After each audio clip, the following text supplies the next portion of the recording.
¿Cómo está? ¿Cómo le va? Bienvenido, bienvenida. Iniciamos una nueva semana en las pantallas de Pulso a través de nuestro canal Antofagasta Televisión, agradeciendo su sintonía, que se encuentre del otro lado.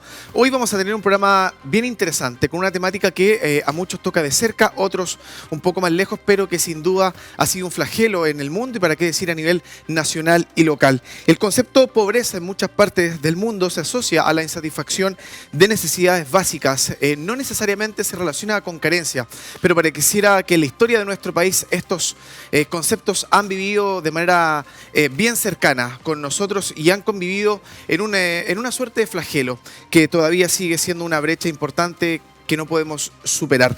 Vamos a estar hablando de pobreza, de los desafíos del aumento de los campamentos, cómo manejamos esta realidad país, también a nivel local, cuáles son las brechas de desigualdad, de desequilibrio, un poco de esta balanza que hace tanto tiempo viene bastante pesada. ¿Cuáles son los desafíos también para superar la pobreza a nivel infantil? ¿Cuáles son las consideraciones necesarias que Chile tiene que comenzar a hablar en este 2025 en adelante? Para ello me acompaña el panel que está compuesto por Andrea Cox, ex directora territorial del Hogar de Cristo, el padre Felipe Berríos de Fundación Recrea, Marcela Mercado, también gestora cultural y directora de Escuelita Chepuja, y más adelante en el programa se nos va a sumar nuestra panelista semanal, la doctora en Ciencias Políticas, Francis Espinosa. A contar de este momento, los invitamos a que puedan ser parte de este espacio de conversación, análisis y debate que denominamos Pulso. Bienvenidos. Pulso.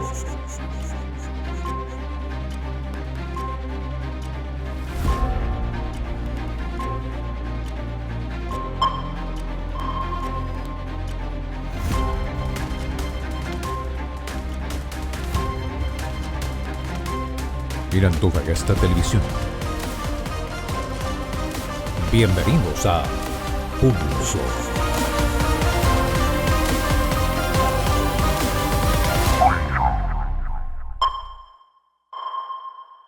Bien, lo anunciamos en la introducción al tema principal de este capítulo de Pulso. Vamos a estar hablando de la pobreza en un amplio término, ¿no? Intentando desglosar cuáles son sus alcances a nivel nacional y local. Quiero partir saludando al padre Berríos. Gracias por su tiempo, por la amabilidad de estar con nosotros. Usted que conoce in situ este concepto y se ha podido relacionar en diferentes momentos de su vida. Padre, vamos con la pregunta de lleno. ¿Qué es ser pobre en Chile? ¿Qué es lo que se entiende como pobreza en nuestro país y también en la región donde usted ha estado mucho tiempo? Bienvenido, gracias. Gracias. Bueno, la pobreza es la falta de oportunidades. Falta de oportunidades que también se asocia a la falta de redes de apoyo. Pero también hay otra clase de pobreza, que es la pobreza espiritual, que no significa lo religioso, que es lo que estamos viviendo en Chile hoy día con esta estafa en las licencias médicas. Eso refleja una pobreza de valores, una pobreza ética. Pero a lo que estamos en este programa vamos a hablar de una pobreza de falta de oportunidades, falta de redes de apoyo básicos. En ese sentido, a ver, Andrea, me quiero quedar también con su visión como exdirectora de una fundación tan importante como el Hogar de Cristo, que por estos días ha hecho también noticia en nuestro país con el anuncio de cierre, ¿no?, de alguna de sus puertas, al menos en Antofagasta. ¿Cómo ha podido ver usted también el avance de la pobreza en Antofagasta en el último tiempo? Ahí yo trazaba una línea de tiempo que habla que en el año 1958 fue la primera vez que se intentó medir la pobreza, con niveles bastante altos. Después, en 2013, abrimos el concepto como país y empezamos a incorporar el concepto de pobreza multidimensional, que además responde justamente a una multifactorialidad de incidencias. ¿Cómo está Antofagasta actualmente en este concepto cuando ha cambiado bastante, me imagino, ¿no? Bienvenida, gracias por estar también. Muchas gracias por la invitación. Sí, efectivamente, el concepto de pobreza hoy en día lo entendemos de manera mucho más integral, mucho más compleja. De hecho, el concepto de la pobreza multidimensional podríamos decir que habla de la privación, como decía el padre, como la falta de oportunidades o la privación de oportunidades de personas que no tienen el estatus o la posibilidad de poder contar con recursos. Hoy en día nacer, crecer y vivir en pobreza es mucho más estigmatizante. Un niño en pobreza tiene 6 veces más posibilidades, por ejemplo, de abandonar el sistema escolar, versus un niño que no está en situación de pobreza. En Antofagasta, la pobreza multidimensional creo que ha estado mucho más aguda. Ya no vemos probablemente, no vemos niños sin zapatos en la calle, pero sí vemos niños atrapados por el narco, niños atrapados por las pocas posibilidades de desarrollar sus capacidades, dada la privación de oportunidades. Hoy en día, por ejemplo, los jóvenes infractores de ley están claramente en una situación de privación de tener oportunidades que les permitan crecer con mayor dignidad. Veo también Antofagasta con una escasez o privación de la atención de la salud mental, que hoy en día cada vez está siendo más cruda, más difícil de abordar. Y creo que uno de los elementos que nos está afectando en la pobreza es la falta de conversaciones entre las distintas instituciones. Muchas veces las instituciones se ven bastante solas en poder apoyar a las personas más vulnerables, dado al poco tejido o la poca conversación que hay con vivienda, educación, salud mental, entre otros. Marcela, bienvenida también al programa, gracias por estar con nosotros. La pobreza multidimensional tiene varios factores, lo hablábamos, el tema necesariamente monetario, la vivienda, las redes, la educación, el trabajo, la salud. ¿Dónde cree usted que está, al menos dentro de esos factores, la principal piedra de tope acá en Antofagasta, en la región? Que además entendemos que entre sus comunas también presenta realidades bien distintas y dispares unas de otras. Mira, yo pienso que una de las cosas que agudiza el problema de la pobreza, en particular en la región de Antofagasta, es esta dislocación cultural que se produce producto de que no hay un diagnóstico acorde al tipo de zona que nosotros somos. Antofagasta es una zona minera, sí, y por lo tanto recibe una fuerte inversión minera. Las zonas mineras han sido investigadas en el mundo como zona minera. No le podemos, por ejemplo, aplicar una política pública, un tipo de diagnóstico a una zona como Antofagasta, que es la misma que se aplica a Pucón. O por qué no somos como Viña del Mar. Porque lo que pasa en un lugar donde no hay agua, que es desértico, que hay un tipo de belleza que estructuralmente incluso una geografía, que es una geografía otra, donde las personas no pueden acceder no pueden cultivar sus propios vegetales, como pasa mucho con la que es otro tipo de pobreza, el del sur, donde además hay poca inversión del Estado. Porque resulta que en Antofagasta, a pesar de que nosotros tenemos un Producto Interno Bruto igual al de Italia, nosotros tenemos los menores descendidos, recién en previo a esto nos reíamos, o sea, nosotros tenemos los promedios del CIMSE más descendidos del país, tenemos -6 en lectura, -4 en matemáticas, estamos en los últimos lugares. Entonces, ese tipo de dislocación cultural no se da en otras zonas del país. Entonces, cualquier política que se quiera implementar para enfrentar un problema tan grave como la pobreza, primero en términos estructurales, debería partir por tener, no por estar eternamente en el diagnóstico. También esta cosa como de que hace un poco de tiempo, ahora es multidimensional. Y antes otra cosa y luego otra cosa. Entonces, y si uno revisa por transparencia, hay millones de pesos invertidos en un diagnóstico y otro diagnóstico, y resulta que hay instituciones, aquí está el padre Felipe Berríos, que justamente me venía comentando que su fundación, que es la primera que funda un barrio transitorio en el país como modelo de intervención de la pobreza, cumple 10 años, pero no acuden a las fundaciones hoy en día, sino que vuelven a hacer diagnósticos que yo creo que están mal orientados. Y lo segundo, en lo particular, y mi experiencia vital, claramente es la educación. Cuidar que los niños pobres no deserten del colegio es un elemento fundamental. Y ahí se necesita más bien creatividad. Yo creo que no se puede renunciar al rol que tiene el Estado, pero hoy, por ejemplo, lo que a nosotros nos compete, levantamos un modelo de intervención que luego de 5 años es exitoso y muestra resultados, y que es un modelo de voluntariado. Esos dos elementos yo atacaría. Doctora, aprovecho a saludarla también. Gracias. Usted, como representante del mundo académico, conoce bien el concepto de educación, ya en una avanzada etapa, no en la educación superior, pero está relacionada, porque claro, al final queda la sensación de que cuando uno revisa las cifras, por ejemplo, que hasta el año 2022 la pobreza en Chile ha alcanzado un 6,5%, lo cual es una mejora sustancial en el último tiempo. En comparación a otros países de Sudamérica estamos muy bien en esa cifra, pero la percepción de pobreza en el tiempo también en Chile ha ido agudizándose y ha ido ampliando el espectro. Claro, recién decíamos, se han ampliado sus factores, pero en la práctica, ¿cómo lo ve usted también desde el área académica? ¿Cuál es el nexo que quizás debe tener el Estado, la academia y también la sociedad para acudir a estos puntos necesariamente que dan para revertir este escenario?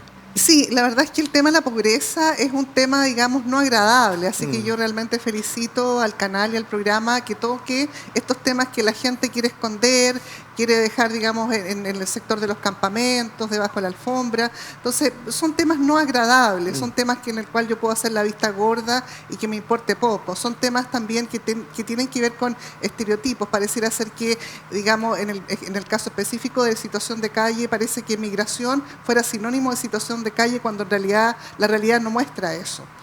Eso es un punto de partida. En segundo lugar, efectivamente uno habla desde sus privilegios, o sea, desde el lugar donde está, como que no se puede sacar los privilegios de encima y dado que en Chile se ha ido generando un modelo asistencialista, uno también se hace un poco parte de ese modelo asistencialista, desde los distintos espacio. Ahora, lo que uno observa, y digamos me tomo las palabras de Marcela, es que efectivamente hay una problemática de pobreza en culturas bastante neoliberales. O sea, uno puede ver, digamos, una pobreza bastante significativa, situación de calle en Nueva York.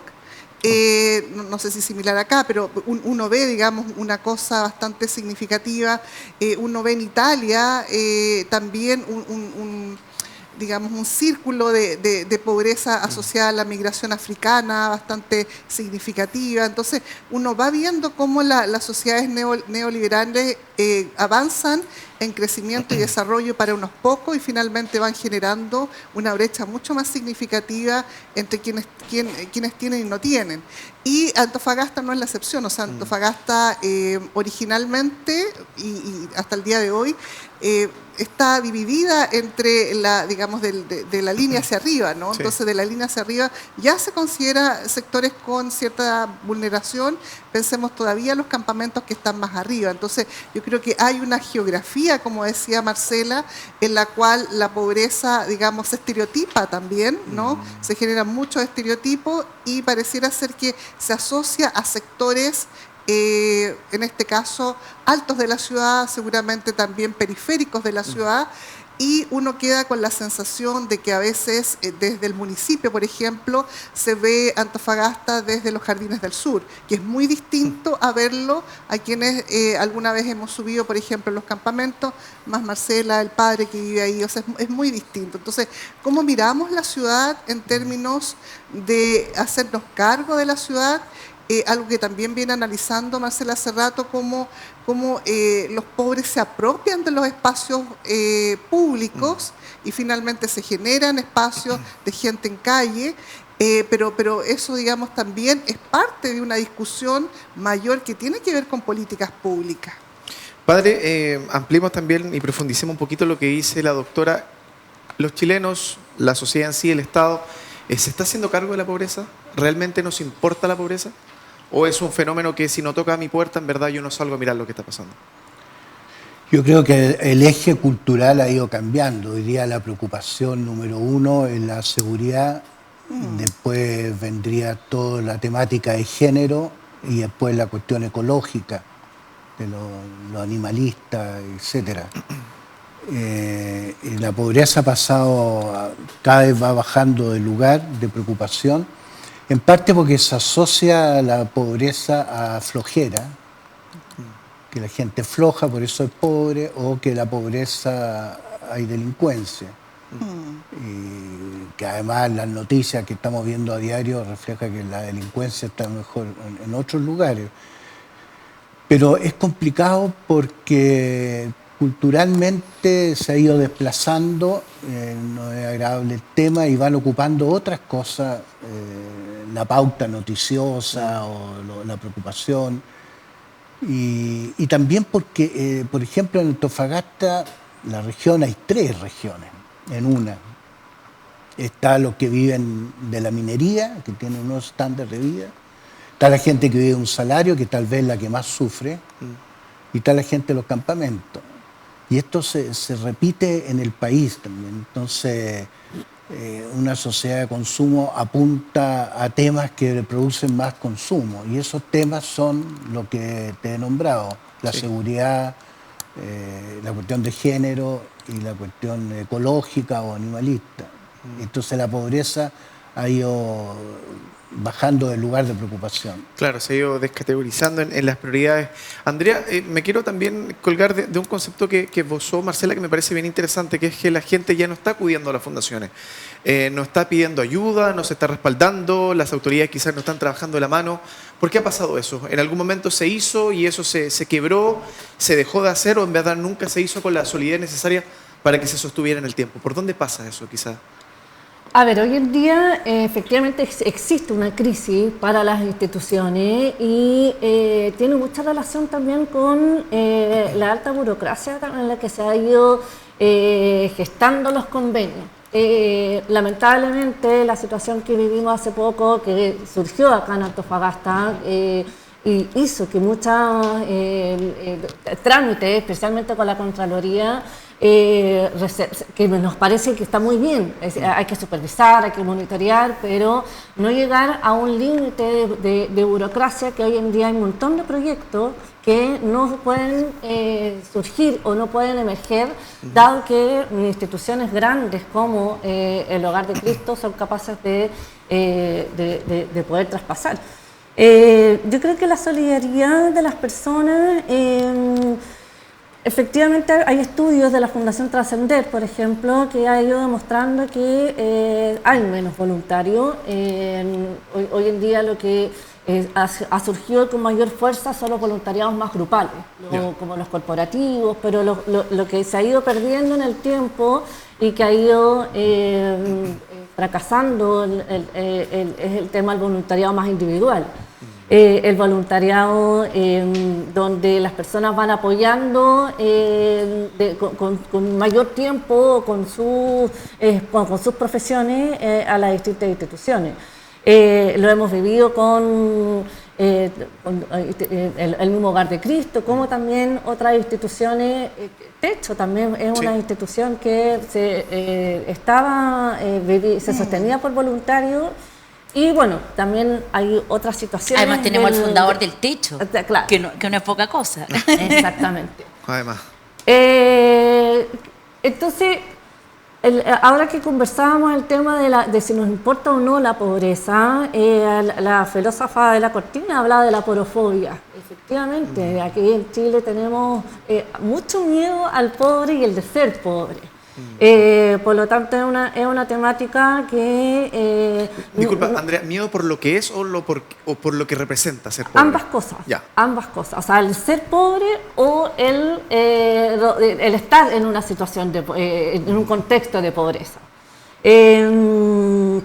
Y eso claramente que nos suma muchas barreras, el de poder ser un país que pueda, con todos los recursos que tenemos, especialmente acá en Antofagasta, podamos combatir con mayor fuerza, porque también diría que sí nos importa. El año pasado, con el censo, se hizo un esfuerzo muy grande de poder contabilizar a las personas en calle. Fue un éxito. Hoy en día estamos teniendo un número mucho más acertado que, más allá de ser un diagnóstico, nos ayuda a focalizar y nos ayuda a ver dónde están las personas en calle. Por lo tanto, la política va a estar mucho más especificada, mucho más especializada. ¿Y eso cómo se logró? Se logró juntando todas las instituciones que hacían rutas calle, que hacían hospederías, albergues, instituciones evangélicas, instituciones sociales, cristianas, en una mesa grandota como esta, con un plano donde vamos a censar a la gente en calle. Y ahí la gente aquí, aquí, aquí. ¿Y a qué hora? ¿Y cómo? ¿Y quién va? Porque entonces una gestión de esa naturaleza es lo que hoy en día importa, y fue el censo.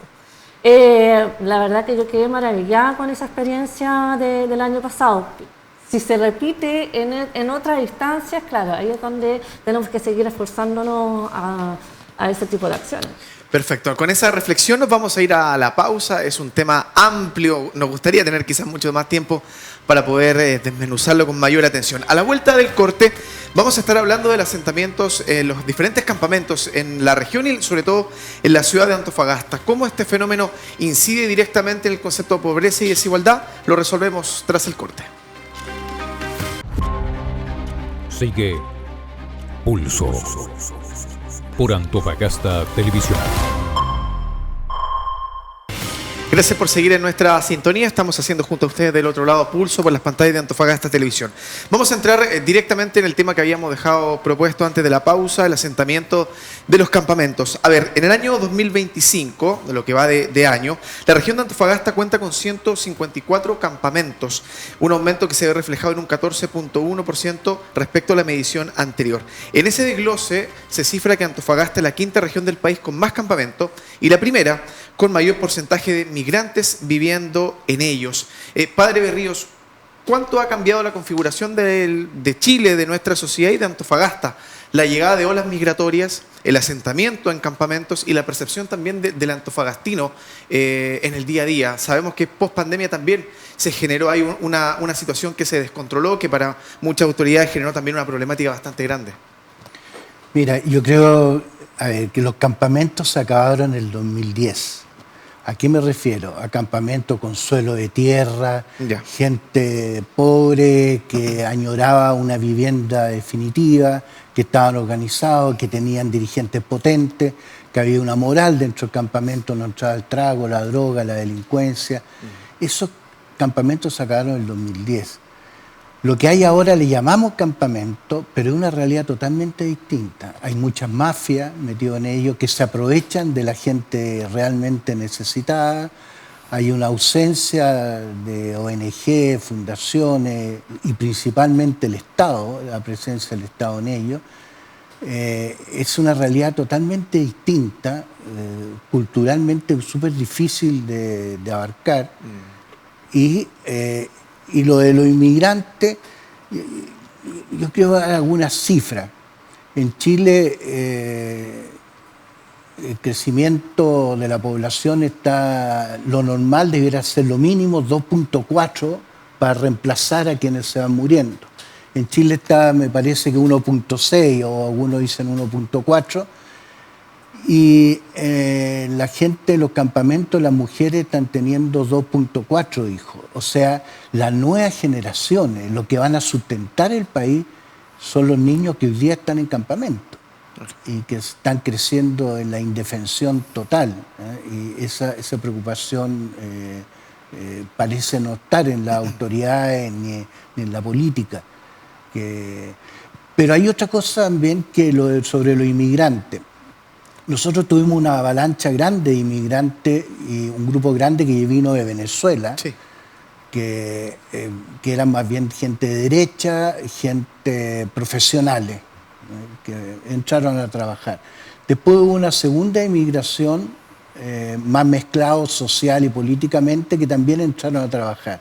A partir del 2021 también tuvimos un grupo grande de colombianos que no lo visten nadie en las calles, llegaron a trabajar.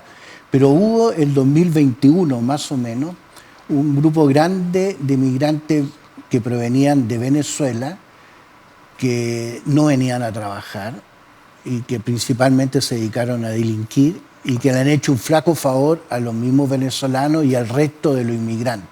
Eso la mayoría no se quedaron en Antofagasta, se quedó un grupo de ellos, los otros se fueron a Santiago, que no querían a trabajar. Y eso ha provocado un daño. Yo cuando volvía de África fui a un pueblito cercano a Roma, cuando me detuve en Roma, y en el pueblito cercano por mi acento me cacharon y me dijeron, tú eres chileno, y chileno ladrón, porque había un grupo de chilenos que robaban ese pueblo.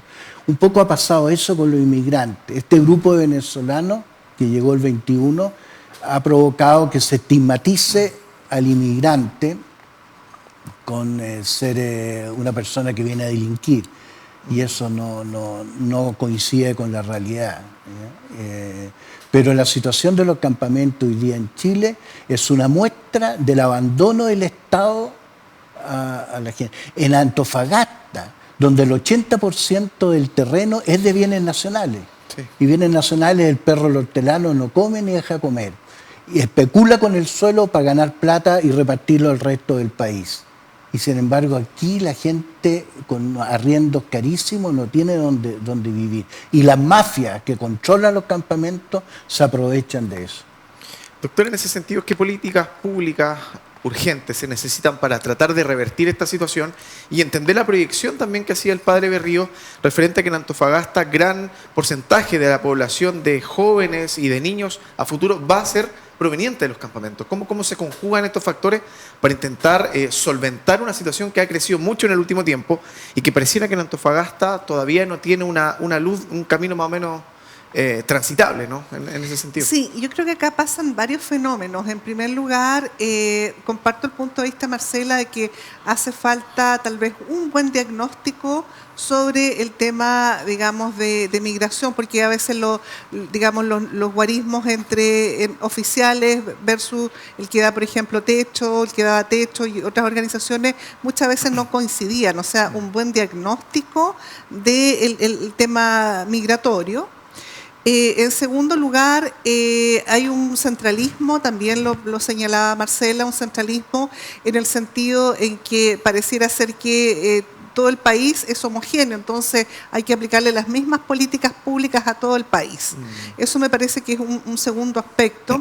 Y un tercer aspecto, yo siento que hay poca proactividad del ecosistema político en Antofagasta, de los diversos actores tan relevantes como alcalde, gobernador, delegada presidencial y seremía, etcétera, en función, digamos, de abordar el tema de migración, más allá, como también se ha abordado el tema de calle, más allá de querer borrar, digamos, la problemática. No es un problema, es una problemática, porque migración ha habido siempre.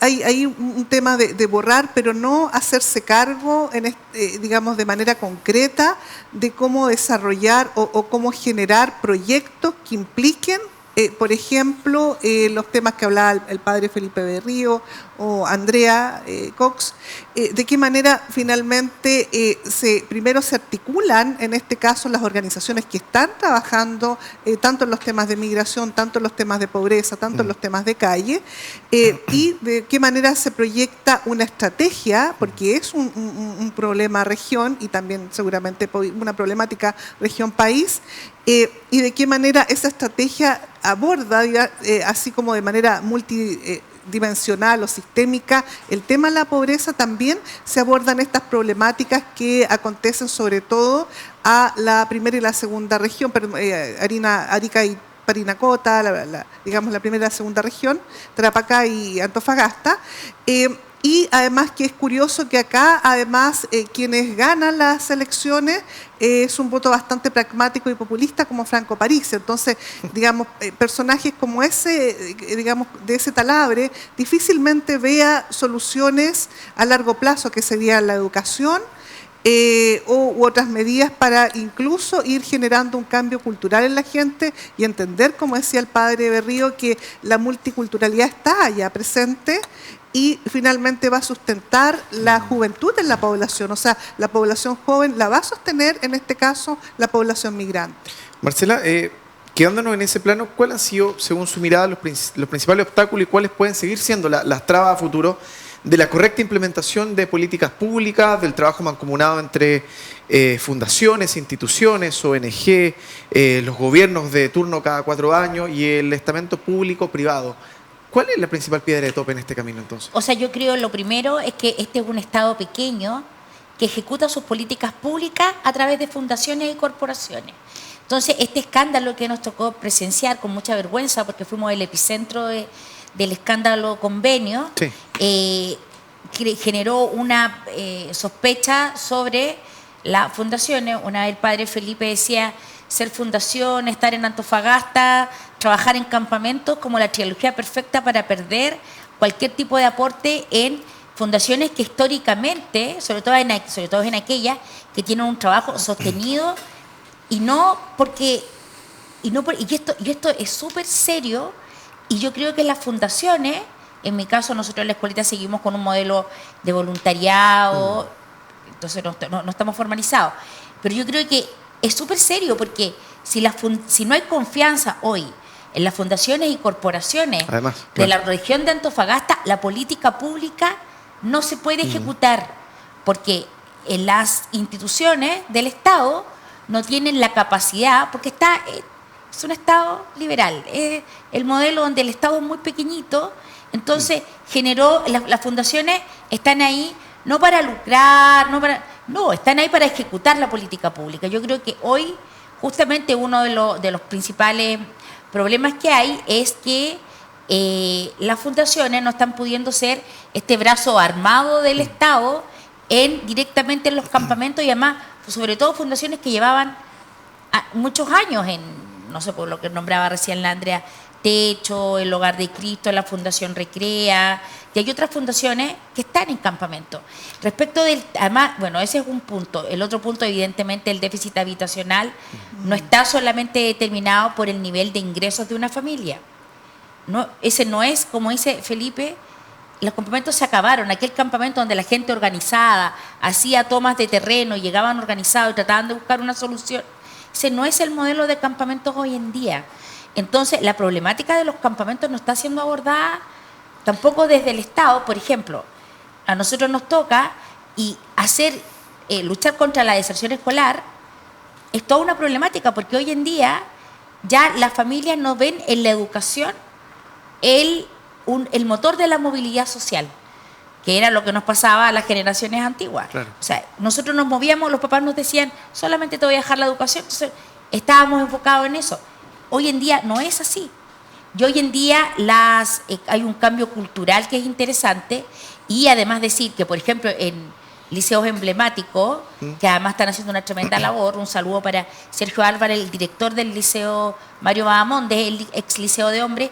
Nosotros trabajamos también como corporación en el fomento lector con ellos. El 76,8% de los alumnos que van a ese liceo son alumnos migrantes. Y hacen un trabajo espectacular en términos culturales.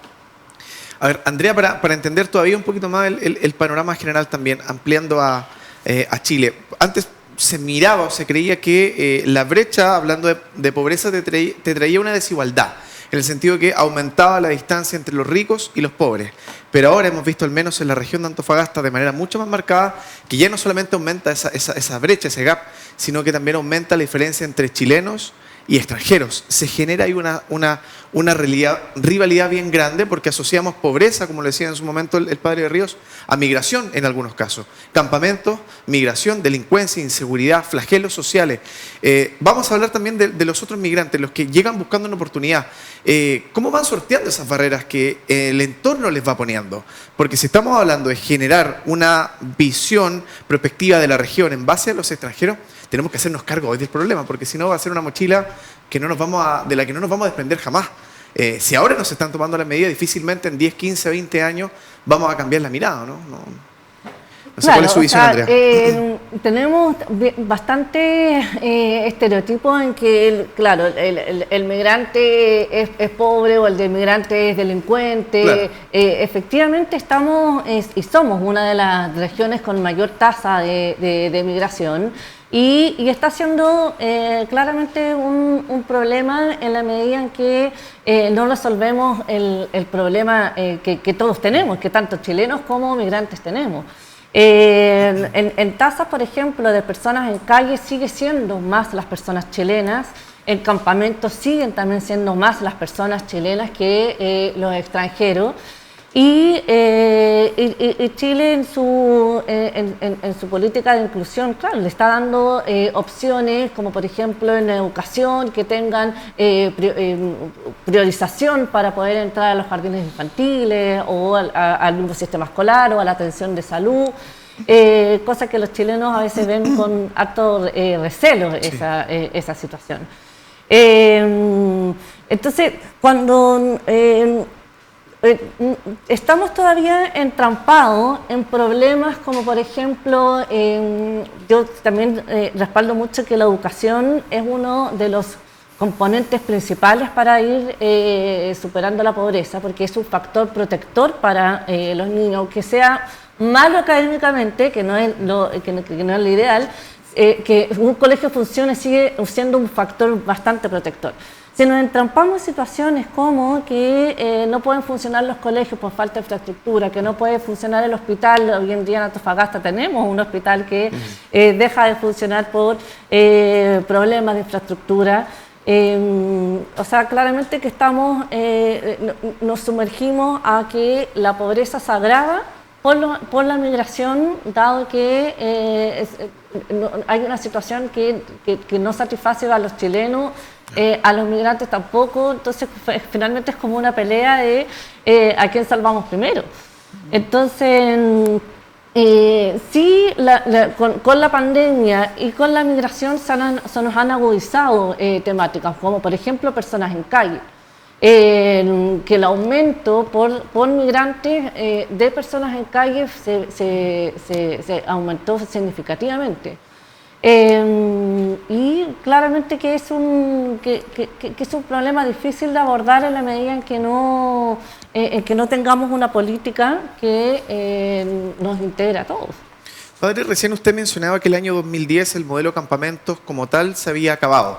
Y de ahí seguíamos hablando casi por costumbre o por dejar de lado ese tema del concepto campamentos. ¿Por qué 15 años después, a la fecha, seguimos pegados en ese modelo que parece obsoleto, en la visión que usted nos comparte, en una región al menos que le gusta, ¿no?, autodenominarse y vanagloriarse como la capital de la minería, una región importante en lo portuario, la capital astronómica? Ahora con este megaproyecto del corredor vial queremos convertirnos en una potencia a nivel nacional como región en cuanto a lo comercial. Estamos avanzando en todo, pero parece que esa patita como que ni siquiera la vemos. ¿Por qué seguimos pegados en ese modelo tan antiguo? Mira, yo antes quisiera agregar algo de lo de los inmigrantes, ¿eh? Que hay otro fenómeno que ha unido con eso, porque si tú fijas, 3 de los candidatos que tenemos a presidente tienen apellido alemán. Es de origen, de familia migrante, claro. El que nos hizo el Código Civil era un venezolano, Andrés Bello. El que nos devolvió la roja es Marcelo Bielsa, un argentino. Y esta ciudad está lleno de croatas. De colonias migrantes. O sea, cuando tú eres caucásico te llaman extranjero. Cuando eres amerinto o negro te llaman migrante. Hay algo de clasismo en el tema de la migración. Porque si nosotros vemos un italiano pobre, le abrimos los brazos y lo ayudamos a que surja. Pero si ese inmigrante tiene pinta de amerindio, no, lo vemos con desconfianza y lo tratamos mal. Y cruzamos la calle. Sí, claro. Entonces yo quería agregar eso porque el tema de la migración, Chile tiró para arriba después de la colonia, pues la migración que vino después de la Segunda Guerra Mundial, de italianos, alemanes, croatas, han levantado el país, han hecho un aporte español tremendo. Pero claro, no teníamos una experiencia de inmigrantes con pinta de latino. Como nos creíamos los ingleses en Latinoamérica, nos produce un rechazo la pinta y lo miramos con desconfianza. Yo te aseguro que si tú pones un alemán caucásico, de ojos claros, rubio, pobre en la calle pidiendo, la gente lo trataría de otra manera, le tendría confianza. Bueno, dejando eso de lado, mira, las políticas públicas en Chile tenían 2 motores que le hacían tremendamente efectivos. Un motor que la gente sacaba la mugre por darle educación a los hijos. Y el otro motor era la vivienda propia. En cualquier lado la gente luchaba por eso. Hoy día la educación es gratuita y obligatoria, de kinder a cuarto medio, incluso en la universidad. O sea, ese motor no está. Y el otro motor, la gente te contesta lo políticamente correcto, yo quiero la vivienda propia. Pero si tú le preguntas sobre todo a las mujeres, que son las que ahorraban, no ahorran para eso. Porque en una sociedad clasista y consumista, la gente prefiere darle estatus a los hijos, que algo inmediato. Zapatillas de marca, un buen celular, auto, para que no lo miren feo en el mall y para que puedan conseguir pega más rápido. Entonces, no estando esos dos motores, el problema es mucho más complejo, porque son motores que movían a la política pública, que todavía están funcionando, pero al no tener esos motores no son efectivas.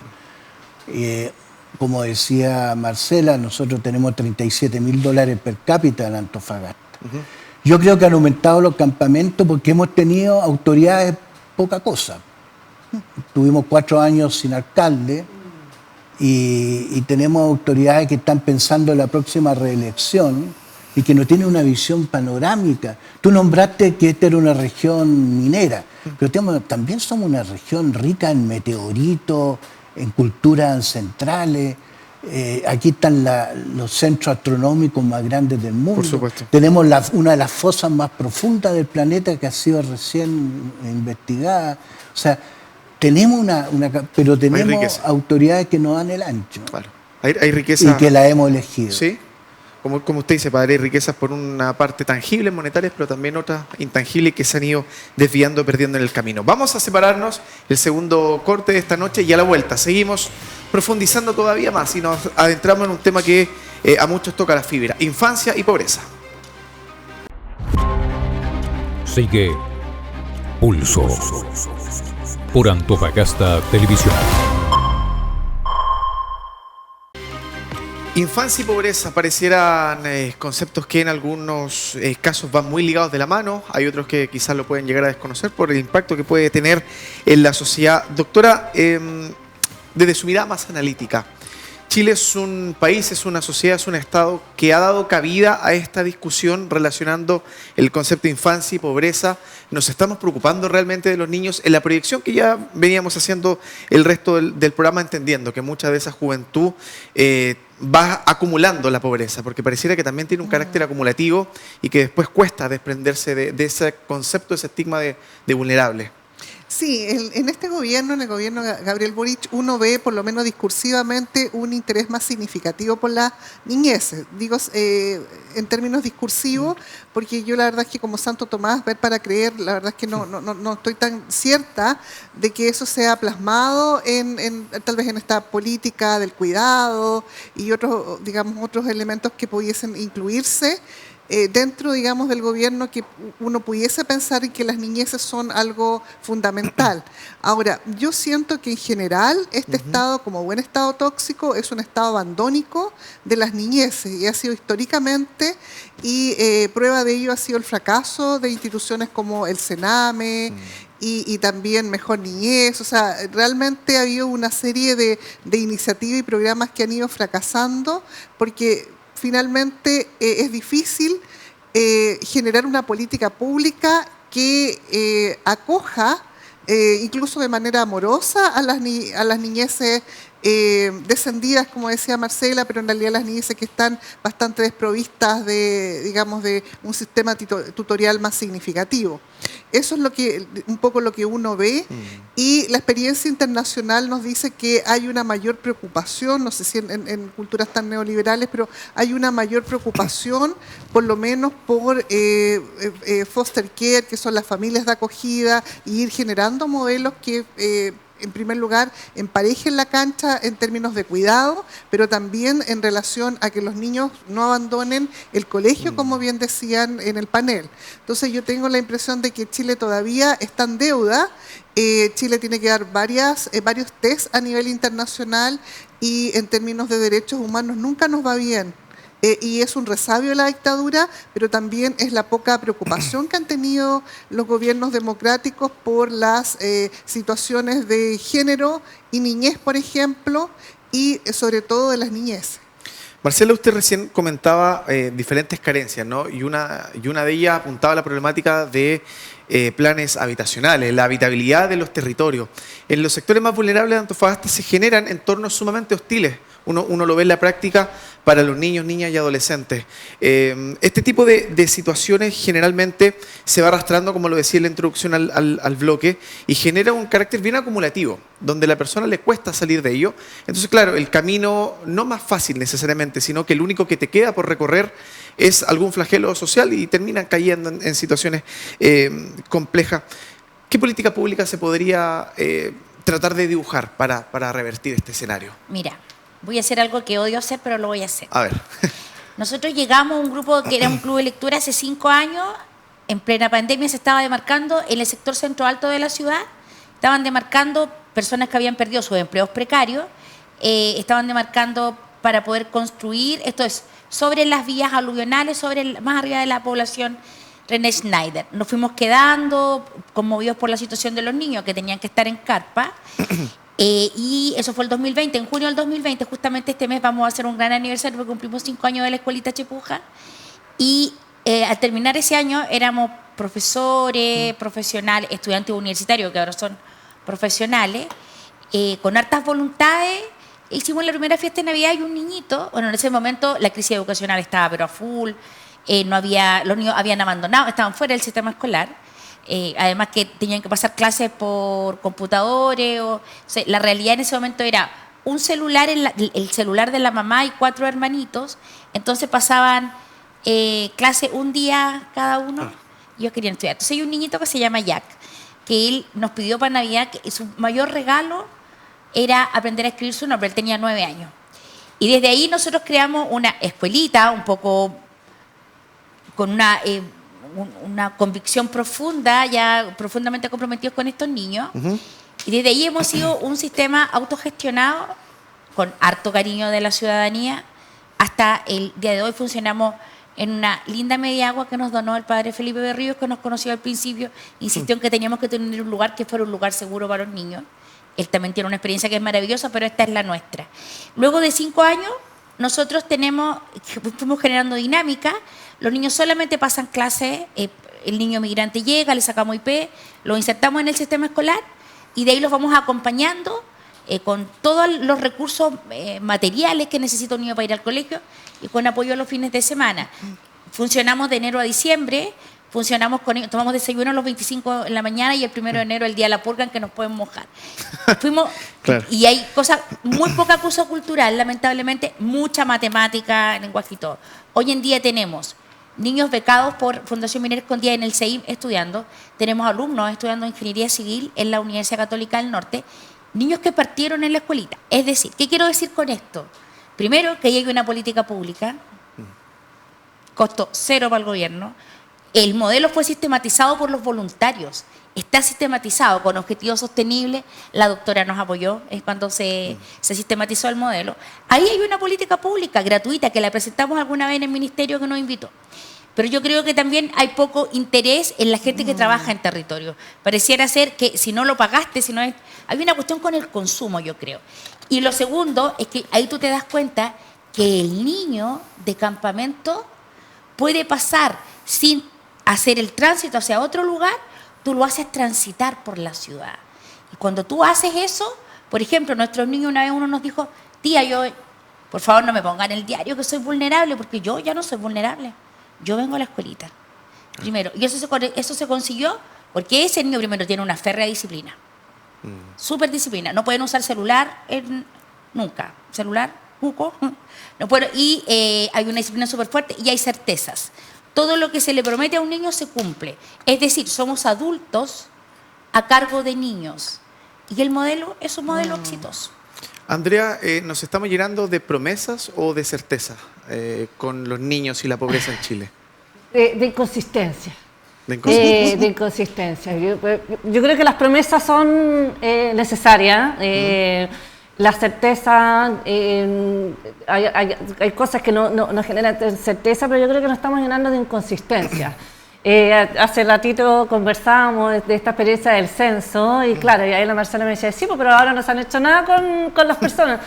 Sí, efectivamente, ahora el objetivo del censo es armar política, pero claro, si ya los tenemos identificados, ¿por qué nos seguimos desalojando o desplegando la pobreza hacia donde no los veamos? Entonces, claro, hacemos cosas que necesitamos crear, pero y ahora también lo decía el padre, la pobreza, si es rubia, ojos azules, no tenemos ningún problema de acercarnos, pero si es negro o venezolano, nos da susto, nos va a saltar.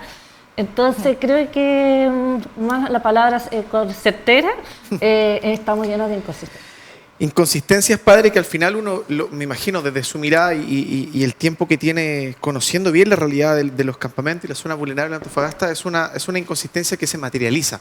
Estamos hablando de que casi son 8.000 los niños y niñas que viven en campamentos. Vamos a seguir utilizando ese concepto pese a que esté obsoleto en la región. Le quiero consultar puntualmente lo siguiente. La pobreza en la primera infancia y en la juventud, ¿es sinónimo de exclusión social en Chile y en Antofagasta? ¿Lo está haciendo? ¿Lo ha sido? Mira, la Fundación Recreata hizo un estudio que lo va a lanzar luego sobre la infancia en los campamentos. Y es dramático los resultados. La cantidad de niños con depresión, la cantidad de niños que no ven su futuro, niños que han asimilado casi en su genética la violencia, la extorsión. Es dramático, y más todavía con la cifra que yo te decía que el futuro de Chile, sí, lo que van a sostener el país es la gente que está en los campos, los jóvenes, los niños que están un día en los campamentos. Ahora, los universitarios alegan, hacen paro, hacen huelga, los otros sectores también, tal vez los niños en eso están desamparados. Los niños no protestan, no hacen... Por eso uno echa de menos, ahora estamos en una época de candidatura. Candidatos, fíjate, los candidatos están respondiendo a los problemas actuales, inmediatos, con cosas, soluciones simples. La inmigración, hacer una zanja, o poner la delincuencia, aumentar las cárceles. Son cosas, pero uno echa de menos candidatos que nos muestren cómo construimos Chile en 30 o 50 años más. ¿Qué tipo de país queremos? ¿Qué tipo de sociedad? Si pensaran eso y la sociedad le exigiera eso a los candidatos, ahí tendrían cabida los niños en el primer lugar. ¿Por qué la sociedad no se lo está exigiendo, padre? Porque nos hemos acostumbrado a algo inmediatista. Que me solucionen mi problema en forma inmediata, y que me asaltaron y yo quiero más carabineros. Y es razón, que es natural, pero no piensa, bueno, ¿qué está pasando en la sociedad hoy día? ¿Por qué se ha perdido la ética? ¿Por qué ya no nos saludamos en la calle? ¿Por qué rompemos las micros? ¿Por qué no pagamos la micro? O sea, son cosas como más profundas, y es que nos falta un proyecto país en que estos temas tengan cabida en algo y no sean respuesta a problemas inmediatos. Qué difícil, doctora, cuando el padre Berrío nos supone una visión país por la que habría que trabajar largo tiempo. Es un proyecto de largo tiempo, es una visión, es cambiar casi paradigmáticamente todo Chile. En ese sentido, ¿usted siente que hay alguna luz de esperanza al menos en el corto plazo acá en Antofagasta con lo que se está haciendo a nivel país, con los candidatos que van a estar en la papeleta seguramente de aquí en noviembre, entendiendo la visión del padre, ¿no? Que desde lo político no hay una conversación que genere un camino más o menos claro? Sí, tal vez la problemática que yo agregaría como variable sería esta cultura del adultocentrismo, le llaman los jóvenes, que en el fondo en esa cultura los niños desaparecen, o sea, que es un poco, y como dice el padre, los niños normalizan, digamos, las expresiones de violencia, normalizan, digamos, el estar en una situación de precariedad emocional, pero también de precariedad estructural. Entonces, uno ve poca candidatura o pocas proyecciones interesadas en los problemas que le importan a la gente. Humberto Maturana hablaba digamos, del cuidadano, es decir, cómo como ciudadanos nos hacemos cargo del cuidado, o sea, la palabra cuidado, la palabra, digamos, amor y ese tipo de, pareciera ser que no están presentes porque, digamos, vende más el populismo espontáneo de la delincuencia, la violencia, la migración asociada a estereotipos. Entonces, yo tengo la impresión de que pudiésemos entender tal vez en una articulación más amorosa, diría también Humberto Maturana, cómo nos convertimos de ciudadanos a cuidadanos. A ver, Marcela, vamos a cerrar también la consideración de este espacio de conversación. Le invitamos a que nos dé reflexiones de lo que hemos ido hablando, pero antes también cierre la idea con este tema de la pobreza infantil y después damos paso a alguna palabra también al cierre con todo lo que hemos ido abordando. La verdad es que no podría hablar en términos de todos los niños. Mi filósofa favorita se llama Hannah Arendt, era una filósofa norteamericana y alemana. Bueno. Ella decía que ella fundamentalmente había amado a sus amigos. Yo espero de todo corazón, estaba pensando en lo que decía Felipe y me preguntaba en qué momento perdimos el rumbo, porque yo creo que más o menos bien este país tuvo una estrategia de país, se pensó un país. Yo creo que hay una crisis como general, pasa cuando tú de pronto piensas en instituciones que tú decís, acá no hay ninguna estrategia, pero parece que donde vas todo está como detonado, como que todo es el titular, como que no hay profundidades. Yo espero de todo corazón que por el bien de los niños, de sus vidas maravillosas, cada niño es un mundo y es una vida extraordinaria. En nuestro caso, los niños tienen rostro, nombre, viven en un lugar que sabemos. La otra vez se encontraron con el tío Eduardo Guyana y lo rodearon ahí, le gritaban, y son unos exquisitos, y a Antofagasta les encanta recibirlos, van para todos lados. Pero más allá de aquello, un niño que deserta del colegio tiene un 60%, yo vivo en campamento, tiene un 77% más de posibilidades de caer en calle, tiene un porcentaje altísimo de posibilidades de delinquir. Y eso no solamente nos afecta como sociedad, también afecta particularmente su vida, sin duda, que es una vida preciosa. Los niños no son propiedad privada de sus padres. No se puede decir, y que es común en todas las, no sé, uno va en los cursos de los colegios, no, es que no puede ir a la fiesta porque el papá no pagó la cuota, porque el niño pareciera ser propiedad privada. Los niños son responsabilidad del Estado, la infancia es responsabilidad del Estado, todos somos responsables de los niños, y son vidas extraordinarias, maravillosas, no sé, desde personas, que yo sé que a la doctora no le gusta que toque este tema, que hacen tutoría y tienen apadrinados niños en diversas situaciones, en diversos emprendimientos. Yo veo todo tan peligroso, y no vamos a hablar acá de la situación de los niños que están en hogares de menores. O sea, ya ahí la situación es absolutamente dramática. Lo conversamos el otro día con Andrea. Yo solamente, mi llamado es que hagamos lo que podamos, dentro de lo que podamos. Ojalá, yo no renuncio como sueño que el Estado se haga cargo, pero veo un gobierno, al menos, ejerciendo temporalmente el Estado bastante perdido. Pero yo creo que en esos casos, bueno, como ciudadanía algo podemos hacer. Andrea, lo mismo, la invitación a que nos dé un resumen de lo que hemos ido hablando, muy breve también, por favor. Muchas gracias. La pobreza es responsabilidad de todos. Creo que la mirada ayuda mucho y canaliza el cómo vamos a entender y cómo vamos a enfrentar la pobreza. Si vemos la pobreza como un problema que el Estado, las fundaciones u otros tienen que resolver porque no es problema mío, creo que los temas que vamos a instalar como ciudadanos entonces van a seguir siendo la seguridad. Por lo tanto, el desalojo es la solución, porque me van a limpiar las plazas. Distinto es, nos preocupamos a que hay gente durmiendo en la plaza, más que me preocupa que me están ensuciando la plaza.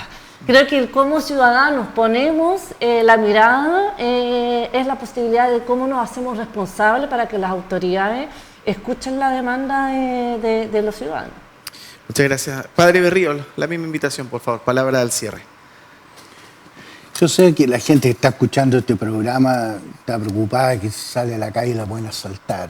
Y es un problema grave que nos afecta a todos. Entonces esto parecen temas así como abstractos. Pero yo le diría a la gente y me diría a mí mismo y a nosotros que si cada uno hace lo que le corresponde hacer, este país sería distinto. O sea, no es necesario más leyes, no es necesario más que sea de estructura, catastro y estudio.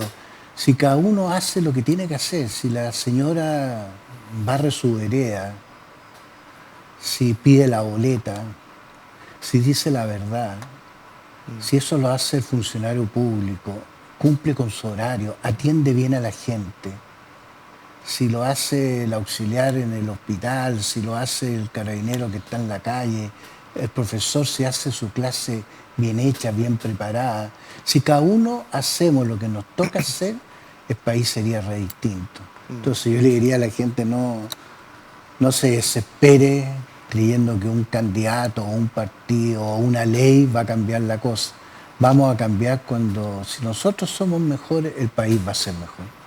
Por supuesto, agradecemos la presencia entonces de Andrea Cox, exdirectora territorial del Hogar de Cristo, del padre Felipe Berríos, de la Fundación Recrea, de Marcela Mercado, gestora cultural y directora de Escuelita Chipuja, y nuestra panelista semanal Francis Espinosa, doctora en Ciencias Sociales. Hoy conversando de pobreza económica, pobreza multidimensional, falta de oportunidades, desigualdad, pobreza infantil, desafíos y proyecciones de un Chile 2025 que quiere seguir sin duda mejorando en estas temáticas. Gracias por la sintonía, nosotros nos reencontramos el próximo miércoles a las 20 horas. Esto ha sido Pulso por la pantalla de Antofagasta Televisión. Que le vaya muy bien. Fue Pulso, un espacio de propuestas, lo que marca la agenda, las decisiones de futuro, conversaciones y análisis en profundidad, contingencia y debate. Pulso por Antofagasta Televisión.